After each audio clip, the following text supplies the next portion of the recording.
देशाच्या व महाराष्ट्राच्या स्वाभिमानाची, शेतकऱ्यांच्या हक्काची, कामगारांच्या सुरक्षेची आणि संविधानाच्या आत्म्याची भूमिका आहे। अध्यक्ष महोदय, हे सरकार याला सुधारणा म्हणत आहे, पण आम्ही स्पष्ट सांगतो ही सुधारणा नाही, ही जबाबदारीपासून पळ काढण्याची युक्ती आहे। हे जनतेसाठी नाही, भांडवलदारांसाठी आहे।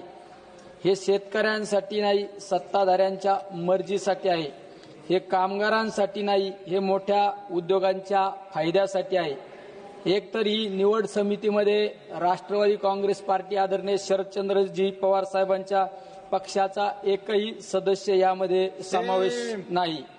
अध्यक्ष महोदय, या विधेयकात फौजदारी शिक्षेऐवजी केवळ आर्थिक दंड ठेवण्यात आला आहे। म्हणजे काय?